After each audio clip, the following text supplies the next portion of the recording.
So guys, this is my second video and it is related to changes in express entry. तो जो express entry के पहले points होते थे, everyone wants to pull their file into this mode क्योंकि ये एक faster method है of getting you Canada PR.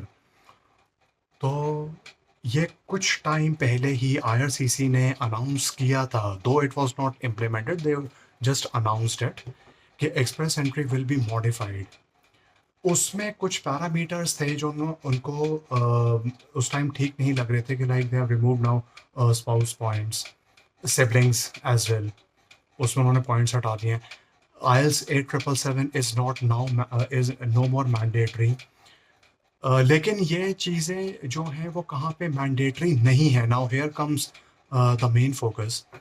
जो मुझे इसमें अभी चीज़ एक ठीक लगी है वो ये लगी है कि if you are working as a senior manager, again I repeat, if you are working as a senior manager in finance and accounting, जो कि मेरा भी डोमेन है, IT and communications, तो आपका लो CRS भी क्वालिफाई हो जाएगा। लो CRS doesn't mean कि कोई भी आप बैंड्स ले आएँ इन IELTS मॉड्यूल, जो कि 4 मॉड्यूल्स होते हैं उसमें, तो आपको मिल जाएगा नहीं। You need to get minimum of 6 bands in each and every module so that system can pick up your score card.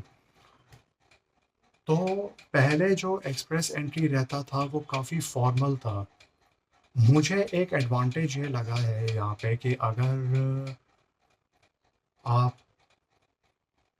Manager या सीनियर मैनेजर के एक, I think manager should also qualify, क्योंकि ये कुछ अटकलें अभी चल रही हैं कि मैनेजर भी क्वालिफाई हो सकता है, लेकिन but of course if you are working as a senior manager और आप सोच रहे हैं कनाडा PR अप्लाई करने के लिए, तो I think this is the good time, क्योंकि ये जो चेंजेस हैं and IRCC is going to roll out this changes from quarter and from the last quarter, that is from October onwards most probably, क्योंकि वही साल का आखिरी quarter होता है, अक्टूबर, नवंबर एंड दिसंबर।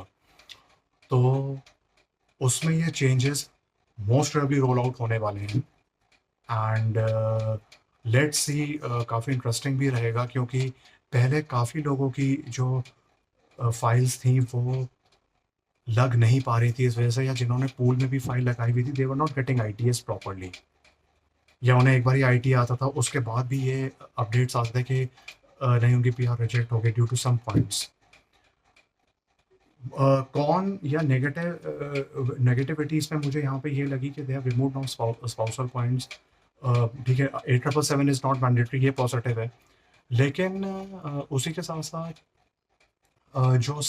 इन्होंने सिबलिंग्स का भी हटा दिया। अब अगर आपका कोई रियल सिबलिंग भी वहाँ पर है, उसके भी अब आपको कोई पॉइंट्स नहीं मिलेंगे। लेकिन एक IELTS में ये राहत मिली है, या एक थोड़ा सा रिलैक्सेशन मिला है कि 8777 इज़ नॉट मैंडेटरी, जो कि काफ़ी हार्ड होता था स्कोर करने के लिए।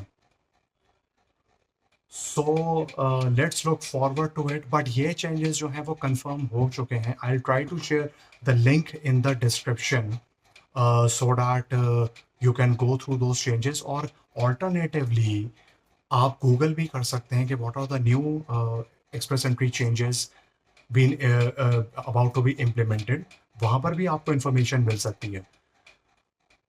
तो देखना इंटरेस्टिंग रहेगा कि अब जो ये चेंजेस आएंगे कैसा उस पर असर डालेंगे। लेकिन मुझे ये 2 पॉइंट्स पॉजिटिव लगे कि एक तो अगर आप सीनियर मैनेजर और इवन मैनेजर भी अगर आप किसी भी कंपनी में काम करें, specially if you are working in MNC, तो वो तो आपके लिए क्वालिफाई हो जाएगा। और दूसरा, IELTS का 8777 मैंडेटरी नहीं है, अगर 666 भी आ गया तो automatically your file will be qualified. So guys, let's wait until the next update, and अगर आपने मेरे चैनल को सब्सक्राइब नहीं किया है so do subscribe it. For until the next video, take care and stay tuned.